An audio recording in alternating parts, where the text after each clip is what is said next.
What is up, everybody? Welcome in to a special live stream edition of Benny and the Bets presented by PXG here on KCSN. My name is Ben Heisler, and while I'll be talking about the tournament and some bets that I've made, the man that you can see on my right-hand side is the one that you are going to be wanting to hear from. He has outstanding work. He's been an insider in the college basketball betting space for many, many years. You can catch all of his different bets over at CBS Sportsline. You can also check out his work over at NOLA.com as the sports betting director. It's the one, the only Tom Casale. Tom, it's great to see you. Thanks for making time for us on tournament eve. I know that maybe it's technically underway already, but Wednesday night is still tournament eve to me. Yeah, to me, I enjoy watching the 16 seeds play. It's got a Final Four intensity. It's not Final Four talent, but these kids get a chance to be on TV. They're the only game on. They're playing to get in the tournament. The last couple of years it's been funny because when it first started, I was like, I don't want to watch these first games. I was more interested in the second game. Now once the first game ends, out of the second game is kind of boring. Yeah. Although I will say that for tonight, I'm looking forward to seeing what a team you and I both liked in the Pac-12 tournament. RIP pour one out for the Pac-12. I'm excited to see what Colorado is going to be able to do and whether or not they can use this game to perhaps get themselves maybe even into the Sweet 16. I think there's good value on the board for them with a couple NBA players on their roster. But there's so much to dive into. I want to get your thoughts, obviously, on where we can go in the futures market, how we can look at our bracket from both approaching it from, maybe just a regular office bracket to entering one of those that have a chance with thousands of different people that you're going against and how you can maybe go against the grain. I really am curious to get your thoughts locally on the Kansas Jayhawks, how they're going to be without Kevin McCullough in a very intriguing matchup this week. So let's kind of start from the very beginning. There's some intriguing one seeds in a tournament that feels incredibly wide open.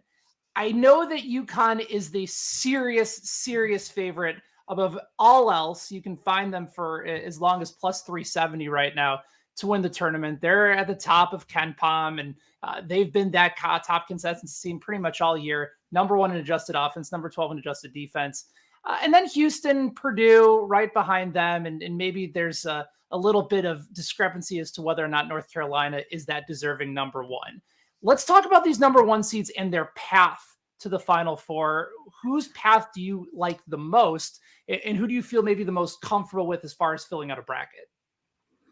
Yeah, well, I mean, UConn's the best team. So UConn isn't as good as they were last year, right? The Chiefs weren't as good as they were last year, and they won it again. So it doesn't mean that UConn's not going to win it again. It just means I don't think they'll be as dominant as we saw last year when they just mowed through the tournament. They definitely have the toughest path. I don't know if anyone's going to be able to beat them, though. I look at the two teams that everybody, has the, they can't win narrative. I think the Purdue-Tennessee bracket is pretty light. We'll talk about Kansas here and Gonzaga, but these aren't regular Kansas and Gonzaga teams. I think the Elite Eight is set up for Tennessee or Purdue. If they don't get there this year, then they deserve all the criticism. North Carolina has a tough bracket. I like the Tar Heels this year, but there's some good teams there. And I mean, Houston's got a tough bracket with Marquette and Kentucky. I think Kentucky's the one team that could beat Houston in an Elite Eight matchup, just because if they're scoring 80, 85 points, they'll make Houston keep up with them. Let's go back to UConn for a second, because the consensus on the East is it is the bracket of death. And really, if you look at some of the metrics involved, a team like Auburn, as a 4 seed, I think you can make the argument that certainly based off of the numbers, they probably deserve to be a little bit higher. They're the number 4 KenPom team. And one of those two teams that, from an adjusted offense and defense perspective, they're 10 in offense, 4th in defense. And those, when you're inside the top 20 historically, those tend to be recipes for success for teams to make it to the Final Four and get to the championship game. If not UConn, do you look at a team like Auburn maybe as a legitimate team to knock them off? Or if not UConn and not Auburn, who do you like coming out of that region? Yeah, I think Auburn would give them the toughest test just because they're physical, they're deep, they can throw a lot of bodies at them. The problem with Auburn though, it's similar to Iowa State. Is sometimes they go, a few minutes without scoring. They can have offensive droughts. That's really bad when you're playing against UConn because you typically don't stop scoring. But I do think if there was one team there that could beat them, I think it would be Auburn. I don't know if Illinois has the defense to beat them, and I don't know if Iowa State has the offense to beat them. So that would be my guess. But I do think if UConn loses, it'll be in the Final Four or later. Yeah, I think so too. And I almost wonder that should they get to the Final Four, really depending on who's on the other side of the bracket, is that a team that's out of gas, or is because of their tournament experience from last year and with so many guys back on this year's roster, whether this is just something that they're built for. I will say this: if you're trying to enter, maybe a pick'em survivor contest, and those two are the two teams that are going up against each other. If you have Auburn moving on, you're going to help your bracket differentiate by a wide margin. So it's a good opportunity to zig sometimes when everybody else is zagging. Speaking of zagging, and by the way, I should mention too that if you have any questions for both myself and for Tom, feel free to drop them in the chat. We are live streaming at KC Sports Network on Twitter. We're also on YouTube at KCSNU as well. We're here to answer your questions and go through any bets, any wagers, any bracket questions you might have as it pertains to the men's tournament. All right, so let's zag over to Kansas for a second. And I mentioned zags because I do have a question about Gonzaga for you a little bit as well. The Jayhawks number right now, 7.5. Obviously, it went down following the news of Kevin McCullough's injury. Not really a surprise there, but it does sound like Hunter Dickinson is going to play. Kansas has had issues this year stopping teams that are very well equipped from downtown, and their matchup is no go. I mean, it's no joke. Bill Self talked about it previously. This is a team that's I think 8th in adjusted offensive efficiency this year, top 10 in 3-point range. Samford's legit, but I think the way that I correlate this game, and I'm curious to get your perspective, Tom, is that if Kansas is going to win, it's going to be because of their defense. And even with the number going from 149.5 down to or up to 153.5, if you like Kansas here, you probably want to take them in the under. But if you like what you're seeing on the other side from Samford, this is probably an over game. Yeah, it's a tough game because Kansas, they're not the normal Kansas team. They're obviously losing one of their best players. We don't know how healthy Dickinson is for this first game, and it's a tough matchup because Samford's deep. They're kind of strong where Kansas isn't. They got good guard play. They shoot the three.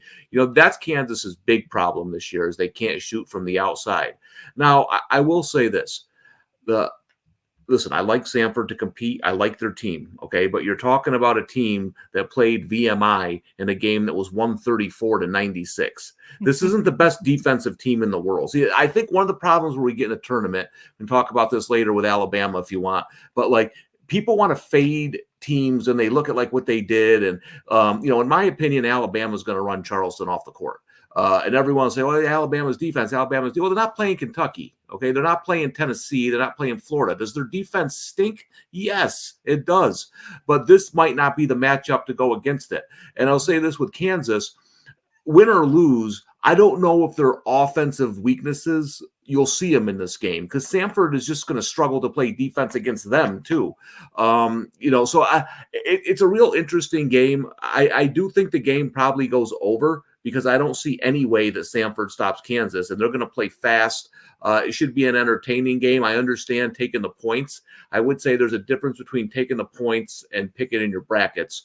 I did pick Samford because I was looking for a couple upsets.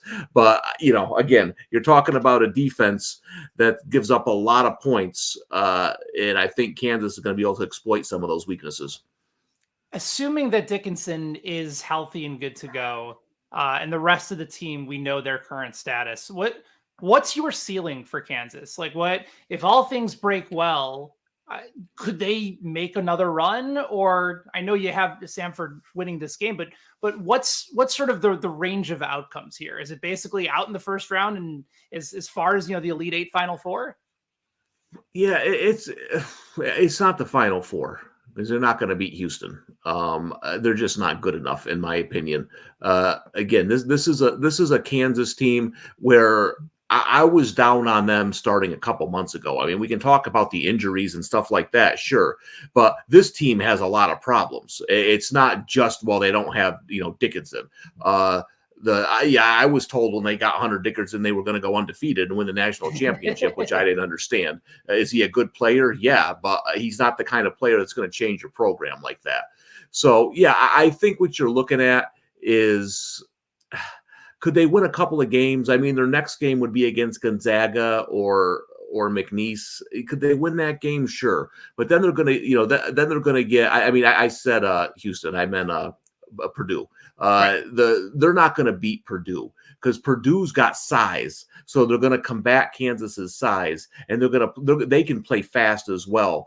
And you can say what you want. Like, I understand the Purdue guards might not be the best in the world, but this is a team that ran with some of the best teams in the country in November and December and won all those games. So I don't see them matching up well with Purdue. So I would say the ceiling is Sweet 16. Okay. So one thing that you brought up before, and you mentioned sort of the sort of the public idea of College of Charleston maybe making a run at Alabama. You talked about Samford with the opportunity for an upset over Kansas. Let's kind of talk about upsets as a whole in the first round. I think a lot of people will blindly, they're just filling out their tournament and trying to just get a 5-12 in there and maybe a 6-11, possibly even a 4-13. They're looking for the team that everybody is talking about, and right, for obvious reasons. And I think sometimes, from a betting perspective, it's a great time because you're probably going to get a better number on the better team. But what are you looking for specifically when it comes to filling out a bracket for upsets? What's the criteria that you look at, you determine within your research and say, okay, this is a team ripe to be upset in the first round?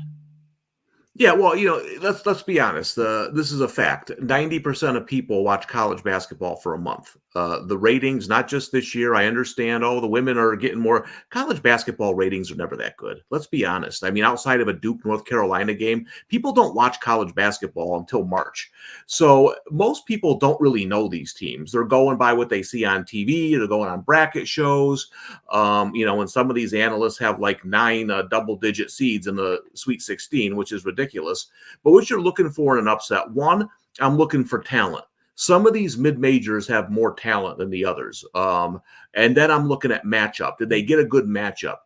I don't know. I might have taken Charleston to win outright if they got a better draw, but they're going to play the same game as Alabama with less talent. To me, that doesn't equal upset. I'll give you an example, and I know, listen, they're all popular upsets now because everybody picks underdogs and upsets, but the one that would go into my category would be James Madison. Okay. They have talent, and the matchup against Wisconsin, this isn't your old Wisconsin team. They don't play good defense. So I think James Madison can speed them up because Wisconsin can't stop them. So to me, that's what you're looking for. You're looking for talent level and you're looking for matchup. Yeah, I agree with you. And I think especially with that Wisconsin and James Madison game, we've seen, I think, what's the number on Wisconsin, that this is their highest scoring offense since 2013? Right. 2014 maybe. And what, I think, correct me if I'm wrong, was that the team that knocked out Kentucky in the Final Four, lost to Duke in the championship game? That was a hell of a team. Yeah, and I bet the over in that game. It opened 144.5, and I thought it was a couple points too low based on the name Wisconsin. This isn't a normal Wisconsin team. That's true. Although I will say, I think Wisconsin played a Thanksgiving tournament game against maybe Dayton last year, and it felt like the Virginia game from last night. I think I had taken I don't remember what it was. I think I took the live over of like 100.5. And I think the game finished like 47-45 in overtime in the Bahamas. And I was left just throwing things at my television because over 100.5 in college basketball in overtime. That's That's not going to draw. It's not going to appeal the product to a whole lot of people. No, and I think that's a good point because Wisconsin still would like to play slow if they can. So Dayton, who also plays very slow, that would have been a Wisconsin kind of matchup for the tournament. James, if you look at the last month, they've had a lot of trouble with teams that can shoot and score, like Iowa and Illinois and Ohio State and some of those teams, and so they have to play faster simply because they can't stop anybody. No doubt. What about if we're looking at upsets, maybe kind of across the board? You mentioned James Madison as an intriguing pick because of their depth and because Wisconsin isn't defending the way that we've become accustomed to. So if we're kind of going maybe a 6-11, 5-12, 14-13, like who are those upsets in the first round for you that really do stand out on the board this year? Yeah, and again, it's some of the ones you might want to look at. Morehead State has a couple of really good players, and Illinois coming off the Big Ten. Maybe they're a little sleepy in that game. I could see that one being competitive. I think the Grand Canyon St. Mary's game is interesting because I think this is one of those games people forget. 3 of the Final 4 teams last year almost lost in the first round. FAU, Miami, and San Diego State were lucky to even win a game, and then they ended up going the Final 4. A lot of times in the tournament, that's what it is. And to me, St. Mary's as a team has to be very careful with their first round opponent in Grand Canyon. If they win that game, I think they can go really far, but I think that's going to be a tough one. And looking at some of these other ones, Akron and Creighton's an interesting game. That's going to really depend on how they're calling that game, because if Akron gets in foul trouble early, they're not an overly deep team. I think they'll have issues, but if they can stay out of foul trouble, I think they can keep that game close. And then, listen, everyone's on it, but I think the Samford Kansas game is probably going to go down to the last couple minutes. I think it's going to be a really good game. Yeah, a lot of those I'm on as well. I mentioned on a previous appearance, this was before the line started to get a little bit crazier towards New Mexico. But I think those that are in the know recognize the fact that New Mexico, despite their 11 seed, has been highly favored really since the lines came out over Clemson. And I was high on Clemson as a dark horse Final Four team at the early portion of the season. I think I have them somewhere in the neighborhood of maybe I have to pull it up at some point. 28-1. Bet it maybe a handful of weeks ago to make the Final Four. So I mean they have it in them theoretically, but again the draw just might be too tough. And with the way New Mexico's playing, that could be difficult for them as well. One that I think could be pulled off, and you might tell me that I'm nuts here, but I kind of look at a team like you mentioned McNeese State. I'm on that as well. Tell me why Colgate, if they're making threes, can't roll and keep it close against Baylor. I've been impressed with how they've played in the tournament the past few years. They've gone toe-to-toe against similar type of teams and seeds, and they're confident. This is their 5th straight tournament. And at some point, I think the glass will finally break through. Is Baylor just too much of a force on both sides of the ball for Colgate to keep up? Yeah, well, I'll say this. Colgate has trouble with athletic teams. We saw it last year with Texas when they got ran off the court. And this isn't a great Colgate team. I don't think this is one of their better teams. If you look at some of their non-conference games, they got blown out by Yale. They got massacred by Arizona. They got blown out by Illinois. Cornell blew them out. They usually play pretty tough in the non-conference. And then my problem with Colgate, which it always is when they get to the tournament, but specifically this year, is the Patriot League is so bad. It's just awful. It's one of the worst conferences in America right now. So I think they have trouble now when they go up to that athleticism with Baylor. I bet Colgate a couple of years ago when they played Wisconsin, and that was the kind of Wisconsin game. It was a slower game, and Colgate actually covered. I think they were they were a 7.5-point dog and they hit a layup in the final seconds to cover that game. That's to me the kind of game that they need, is a team that's going to kind of slow it down a little bit, because if Baylor can speed them up with their athletes, they're going to give them trouble. But Baylor's also a team, they're a Jekyll and Hyde kind of team. They're one of the hardest teams for me to predict in this tournament, because sometimes I watch them and I think Final Four, and other times I watch them and I think they're going to go out in round one. So that's the Baylor that needs to show up, is not the one that almost beat Houston, but the one that seems kind of lackadaisical on defense for Colgate to pull the upset. All right, we'll wrap up our bracket questions coming up on the other side, and then maybe start focusing towards some round one bets. Maybe if you're looking at a possible survivor team for the first round that you can consider that is likely to make their way out round two, round three with some good value. And then I'll also talk to Tom Casale about his Final Four picks, maybe some big futures on the board and some tickets that he's holding on to as well. Take a super short break. Plenty more with Tom Casale here on a special live stream edition of Benny and the Bets. Don't go anywhere. We appreciate you supporting KC Sports Network by listening to our podcast. You have helped us become the highest ranked Chiefs podcast network in 2022 and 2023. And don't forget about our daily Substack newsletter, the best written analysis you can find on the Chiefs straight to your inbox every day. kcsn.substack.com. All right, everybody, welcome back. This is Benny and the Bets. He's Tom Casale. You can follow him on Twitter at the Tom Casale. I'm Ben Heisler. We're having a lot of fun going through this year's bracket and also going through some bets that we like on the board as well. We saw some history last few years with some number one seeds going down. I take it that this is probably not one of those years, but if you had to maybe take a look at the board, Tom, to see who among those one seeds, maybe even those two seeds, that has the best chance of falling early, which of them do you think might be challenged the most this opening week? Yeah, well, it's not going to be Wisconsin, or it's not going to be Houston. It's not going to be UConn. It's hard to say it's going to be Purdue. They had it happen to them last year. I don't see that. It happens to you 2 years in a row. You can't come back and play in the tournament. You have to give up. You have to give up your tournament spot for like at least 5 years until people can forget about it. Yeah. Listen, Arizona, Long Beach State. I'm telling you, that's the worst matchup for any team in the entire tournament. I would be shocked if Arizona didn't win that game by 40. Long Beach State's going to run with Arizona. Good luck. Tennessee. See, I don't like Tennessee because picking Tennessee is an upset because they come in on a 2-game losing streak. Part of getting that upset is having a team kind of not being motivated, and you got to figure Tennessee's going to be motivated. So I'll go to South Dakota State and Iowa State, as a potential. If South Dakota State can hang on to the ball and not let Iowa State get out in transition, maybe they slow that game down, make it a half-court kind of game, make Iowa State shoot from the outside. So if you're looking for one that could be close, I'll take that one.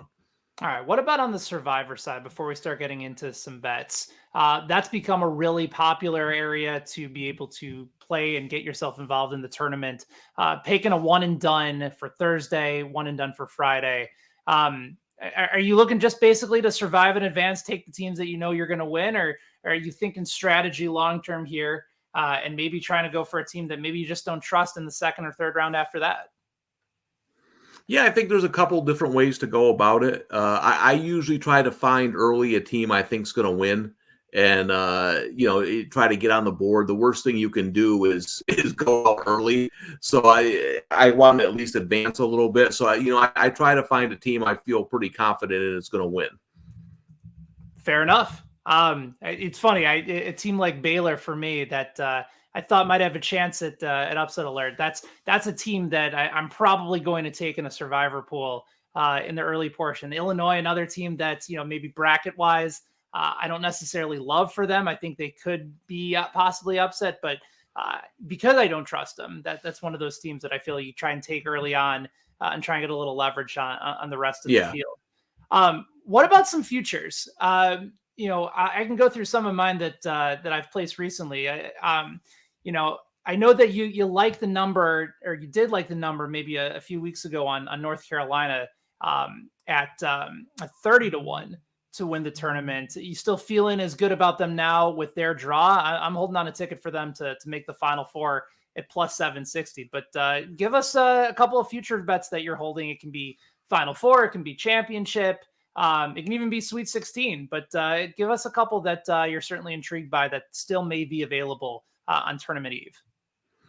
Sure. Well, I mean, I got a couple of good numbers. I got Iowa State at 100-1. I got Florida at 100-1. I got North Carolina at 30-1. I still like North Carolina's chances. I think they've been good all year. I think they've been on a mission since they, embarrassed themselves last year. They play a lot better defensively. So I still think they can make a Final Four run. The one I played recently that I like Kentucky plus 700 to get to the Final Four. Kentucky's a risk reward team. The difference between them and Alabama, though, I think, is Kentucky has shown at times that if they really feel like it, they could play a little bit of defense. They did it against Auburn. They did it against Tennessee for a while. And they don't have to play much defense. They just got to play some defense because they can score on anybody. Tennessee couldn't stop them. So looking at the risk reward with Kentucky, that bottom half of the bracket's really tough. You have Kentucky, you got Florida, you got Marquette. But if Kentucky can get out of there and play Houston, I think we're going to have one of the games of the tournament. And I think Kentucky has a shot. So plus 700 there to make the Final Four, I think is a pretty good bet. Yeah, I got them back on March to go to the Final Four at plus 750 as well. So right there with you there. One of my favorite ones that I'm holding on to right now is Iowa State to make the Final Four at 15-1. Place that one back on Christmas. And one that I've had since the beginning of November, Creighton 8-1 to go to the Final Four as well. Also holding on to an Arizona and Tennessee bets right around 14-1 to win it all this year as well. Couple more, Tom, and I certainly appreciate your time as we continue on and go through the rest of the bracket. I'm looking at some of these, possibilities for who might be able to surprise, or maybe some teams that didn't necessarily have the season that maybe a lot of us thought that they might. I'm thinking of FAU, who could be out in the first round and possibly, go neck and neck with UConn this year. We certainly talked about, I know you've been on San Diego State for a while as another possible team, but is there any team that you think maybe after the first weekend, we might be most surprised about making a run to the Sweet 16, making a run to the Elite Eight? Maybe not necessarily like a team like on a St. Peter's level, but maybe a higher seed that maybe catches the rest of the public off guard a bit. Yeah, I'll give you a couple. I think Texas to me has a ton of talent and they don't always play up to it. They remind me a little bit of the Carolina team a couple years ago that was a 9 seed and went to the championship game. I don't know if Texas is going to beat Colorado State. I don't. But if Texas were to beat Colorado State, them and Tennessee would be a heck of a game. And if they can get past Tennessee, then they become dangerous because they get confidence. But, not many 7 seeds have the 4 players that Texas does that can really do damage. I think Florida's a little interesting. Florida's got some defensive problems. But if they get to Kentucky, if Florida beat Marquette and got to Kentucky, they played twice. 2 games were decided by 5 points. And I know they got an injury there, but I'm just saying I think that's the type of team that could make a run. And if you're looking for a bigger sleeper, again, I think James Madison getting Wisconsin and then maybe Duke. I am not high on Duke at all. Okay, I do like North Carolina, but I thought the ACC in general was down this year. And if they get by Wisconsin, I think they match up pretty well with Duke because Duke doesn't like athletic teams either. They struggle badly in stopping dribble penetration and when guards get into the paint. So I think if you're looking for that one team that where you would say, wow, I think James Madison to me is my favorite mid-major, except for maybe Drake. Got it. And Drake also, by the way, another team that has seen their number move pretty high up throughout the week. TCU, another team that's seen some pretty serious line movement in the early portion of the week. It's funny you brought up Duke. Initially, my first thought was, like another opportunity for Vermont to go and make some noise in the early round. But based on what you said about Colgate, I feel like Vermont kind of fits that same bill, right? A team that's experienced, that's been in this spot before, but they're not the Vermont Catamounts teams before that really had an opportunity to surprise and maybe make a run against a very athletic Duke team. Yeah, teams like that just need everything to go their way, right? They need to be shooting right. They have to have the right team. They have to get the right draw. Listen, it's great to sit here and pick all these upsets. I've watched as much America East basketball probably as much as anybody on the planet. Okay, I want somebody to come and sit next to me when I'm watching a New Hampshire Maine game, and then watch that game and then tell me you're picking Vermont. So those are the teams that Vermont plays. So right. You really have to think about that, like where they, what kind of basketball they play all year, because this is a major step up for a lot of these schools. Now, what happens? That's why everybody loves the tournament, right? There's going to be upsets. You just got to hope you pick the right ones. But those leagues were like Vermont plays, and to me that's what makes like St. Peter's the greatest tournament story of all time. Again, I'm in the Albany area. I see in the Siena area. I watch that conference a lot. It's terrible, right? And so for St. Peter's to go on a run like that and beat the teams they did is something that you're going to see maybe once in your lifetime. Yeah, that was such a fun tournament for them too. I remember being in a bowling alley with our mutual friend Reed Wallach, watching that initial St. Peter's game go down. Fairly remarkable. And then for them to continue to do it, and Shaheen Holloway be able to get back to Seton Hall. Awesome story. I'm going to ask you a question selfishly, because I do want to get your Final Four picks. As a Indiana fan and an Indiana alum, how do I get out of basketball hell with this team? Because that's where I feel like I'm in right now. Well, listen, they don't have the right guy there, right? There's two parts to being a college basketball or a college football coach. The first part is recruiting. The second part is coaching. Now, to me, Tony Bennett is a great coach. But look at that Virginia team right now. There's guys there who I don't know if they would start down at my local Y when we play on Sunday mornings. So you have to get the first part first, right, is recruiting. And I think he brings some good guys into the program, but I don't know how much he's coaching them up, right? We saw that with, Juwan Howard, who's just a terrible game day, awful coach that he was. So you have to have both of those things. And the key to play like places like Indiana, you have to recruit the right kind of players too. It's great to go in the transfer portal, and get all these guys, but sometimes you don't have the right fit. For me, I just don't see the right fit there in Indiana with the players, and I just watch them, and I'm like, there's no identity, there's no systems. It's just kind of go out and play basketball. So I think that's got to change, because once you get that identity and that system, you go out and you recruit the players for that. I just don't think they have it right now at Indiana. Yeah, I'm with you. I think there are a few guys that he really did coach up. I think Khalil Ware really had a terrific season. It was good to see him leave a program like Oregon, come to Indiana and thrive. But just, for someone like Mike Woodson to not be able to get guards when he knows so much and has been in the NBA for so many years, that was so disappointing. They were at their best, with Xavier Johnson and Trace Jackson Davis when they were playing downhill, pick and roll style NBA basketball. And that could have been an advantage in the Big Ten, and they just ran some weird motion offense, and he didn't recruit anybody that could shoot a three. Right. That's number one on the list. You got to be able to shoot threes. And, listen, they were just in the tournament last year. It's not like he's not like he's Juwan Howard where you're wondering, geez, how long is it going to take Michigan to fire this guy? It's not that he's in that class, but I think you hit it right on the head is if you don't have outside shooters in today's game, and we've seen it at Kansas, we saw Kansas go from in 1 year, they can't shoot from the outside. It makes it so much easier to defend when you're playing teams that can't shoot, especially when you're talking about teams like Houston. Yep. And so you got to get those guards and guys who can make outside shots. That opens everything else up.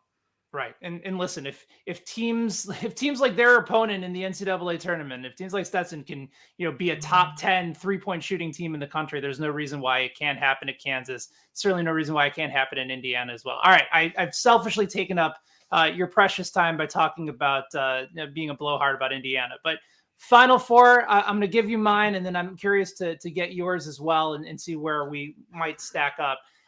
Sheet of integrity, final four picks. I'm taking UConn. I'm taking Marquette out of the South, Purdue in the Midwest, and then I'm going to roll the dice a little bit with St. Mary's because, like you said, if they get past Grand Canyon, I like their ability to be able to match up well, shoot from the outside, play really strong defense. And be able to make some quality foul shots at the end of the game. That always tends to be kind of my not deal breaker, but if all things are equal, give me the team that's going to be a better foul shooting team. And I do like St. Mary's as an opportunity to go to the Final Four, and I bet them at plus 1,600 to do it as well. Yeah, no, I don't dislike any of those picks. A lot of those are, I think my picks are going to differ from yours based on the game that these teams have to play against each other. And I think I just picked a different winner. I went UConn and then I went Kentucky because that Kentucky Marquette game possibly I think is going to be a phenomenal game. And I think whoever wins that has a chance. And then I went Tennessee because I think Tennessee, Purdue are walking to the Elite Eight. I think that's the easiest region to pick, to be honest with you. And I ended up going with Tennessee only because I think they got guys they can throw at Edey to get fouls and maybe get him out of his game a little bit. And then I took North Carolina simply because I got, that's a big payout for me. I'm going to be rooting for them. It's brackets. I'm going to take the team that I'm going to be, I need. But listen, I'll tell you right now, I want St. Mary's out of there. I don't want to see St. Mary's UNC. So I'm hoping they lose before then. All right. Well, maybe we can cut the pot a little bit, but before that matchup, we can get back in contact with each other and see whether or not we can chop it up a little bit and everybody walks away a little bit happier. Yeah, no, sounds good. Tom, I appreciate your time. For those that have not had a chance to read Tom's work over at NOLA.com, also be sure you guys are checking out all of his picks over at Sportsline. Great stuff. Fantastic insight. I've been a fan of yours for a long time now, and super grateful that you made time for us ahead of the tournament. So thanks so much for being here. Oh, thanks a lot for having me. I appreciate it. All right. He's Tom. I'm Ben. This is a special edition of Benny and the Bets. Please make sure you guys let your friends know about us, about KCSN, and enjoy the March Madness in the tournament. Look forward to all of you guys being a part of it. May all of your best bets hit. We'll talk to you soon.